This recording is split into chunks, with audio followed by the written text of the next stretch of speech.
Hello everyone, this is Just a Dad. Today I'm going to do a review on this RESTCLOUD neck relaxer.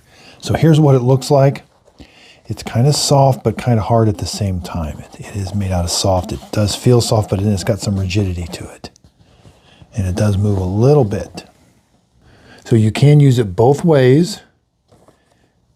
And it lifts your head about 2 to 5 inches off the floor.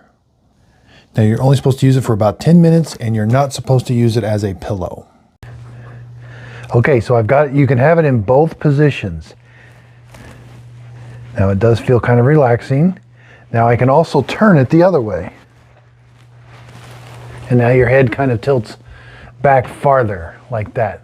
So you can have it both ways. 10 minutes is the max. Again, back the other way. This is more of a reclined, natural position. So I hope this video helps. Thanks everybody for watching.